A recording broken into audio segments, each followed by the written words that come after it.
Okay, sa panahon po ngayon, tila dahil sa makabagong teknolohiya, nawawalan na ang interes ng ating mga kabataan o maging sino man ng pagsusulat ng liham. Lagi na lang ginagamit mga cellphones, mga computers. Sa panahon po ngayon, dahil sa bagong teknolohiyang ito, medyo nawawala na sa isipan natin yung paggawa o paggamit ng panulat at ng papel. Sa punto pong ito, pag-uusapan natin ang Salamat Po Letter Writing Contest na inulunsad ng PhilPost. Makakasama po natin si Ginang Chat Adriano, Marketing Specialist 4 ng PhilPost. Magandang umaga po. Good morning po ma'am. Welcome sa Good Morning Pilipinas. Yes. Ma'am, maaari niyo po bang sabihin sa ating mga manonood ngayong umaga kung ano po itong contest na ito?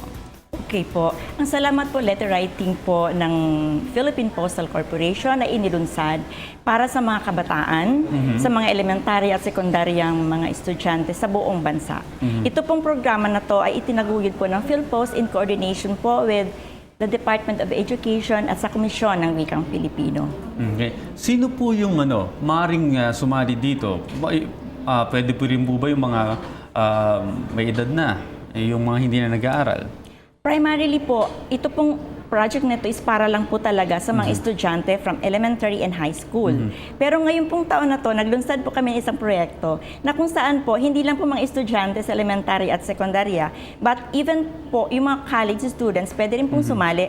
At even po kayo, pwede rin po kayong sumali. Kasi meron po kami ngayong isang project na ginawa na kung saan ang mga empleyado ng PhilPost, lahat po ng empleyado ng PhilPost ay pwede pong magkumbinse ng kahit sinong kaibigan, kapamilya na sumulat sa kahit sinong gusto nilang pasalamatan.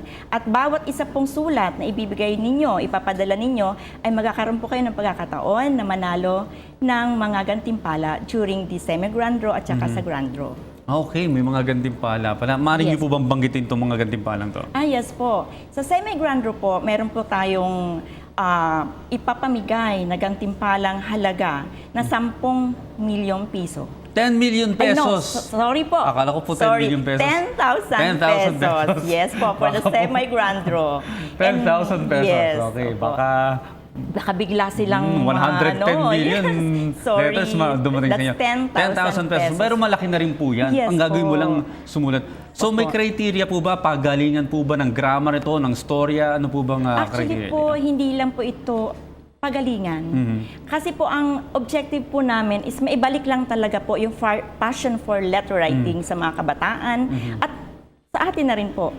Gusto natin pong ibalik. So ito po ay hindi lang po sa pagalingan o laman ng sulat ninyo. Ito po ay isang raffle. Raffle, bubunutin yes lang po. po, this is a raffle promo. So basta sumulat ka, kahit sino pa man yan, estudyante o Yes. sino man, pag nabunot ka, ikaw ang manalo. Yes po. Bibigyan po kayo for every isang sulat na pinadala ninyo, meron kayong isang raffle ticket. Okay, 10,000 pesos, sayang For the din yan. semi-grand draw. And for the grand draw, 50,000 pesos po ang mapapanalunan. 50,000 Yes. pesos. Yes. Okay. Pero nagtataka po ako, bakit salamat po ang inyong tema? Salamat po letter. Bakit yes po yan? po. Kaya po namin ginawa ng theme. Actually, yung theme po na to is salamat po.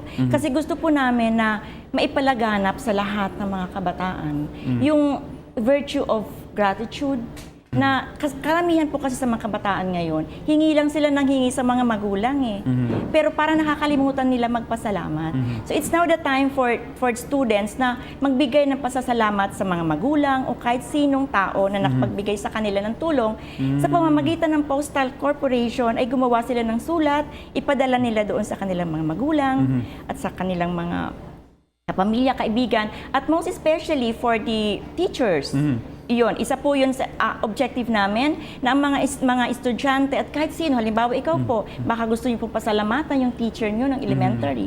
So ito na po yung pagkakataon. At ang kagandahan lang po nito, dun po sa draw na yon, ang panalo po hindi lang yung estudyante. Pero po yung teacher na inilagay nyo doon sa ticket. Yung pinasalamatan din mismo, may matatanggap din. Magtatanggap ng the same amount. At pati rin po yung eskwelahan. The same amount. 10,000 for the semi-grand draw and 50,000 for the grand draw. Okay. Dahil total naman binanggit niyo po yung price na 10,000 and 50,000, ang dami ng interesado. Pero hanggang ilang entries po ba? Maaari po ba akong sumulat sa mga pasasalamatan ko? Dito yung mga cameraman natin, gusto ko pasalamatan araw-araw yung mga yan eh. Ay, Mga yes po. pwede po ba mga 3, 4, 10, 100 ang Kahit sulat? ilan po, kahit hanggang okay. 100 kasi po, the more letters you send, the more chances of winning. At ang babayaran nyo lang po is 12 pesos. 12 pesos. And that's for delivery nationwide na po. Okay po. Sa ating mga kabataan dyan na nanonood ngayon, tangkilikin po natin to, sayang eh. Dahil hindi lang yung prize, ito yung Yes, pagkakataon na maiparating natin yung ating gratitude, yung ating pasasalamat na sa kung sino man ang pinagkakautangan natin ng loob. Okay. Muli po, bilang panghuli ma'am, anyayahan po natin ang ating mga kabataan na sumali dito sa inyong Salamat po Writing Contest. Po. Ang mga lahat po ng mga estudyante sa elementarya at sekundarya, pati na rin po sa kolehiyo, inaanyayahan po namin na sumali sa aming Salamat po Letter Writing Project ng Philippine Postal Corporation. Maaari po kayo makipag-ugnayan sa aming opisina sa telephone number 524-8771 o pwede naman po kaya sa aming website www.philpost.gov.ph.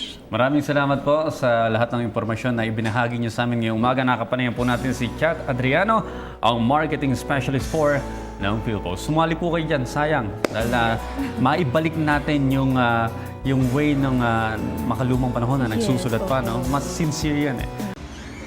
Ako po si Cathy San Gabriel. Subscribe na sa PTV YouTube channel. I-click lang po ang subscribe button.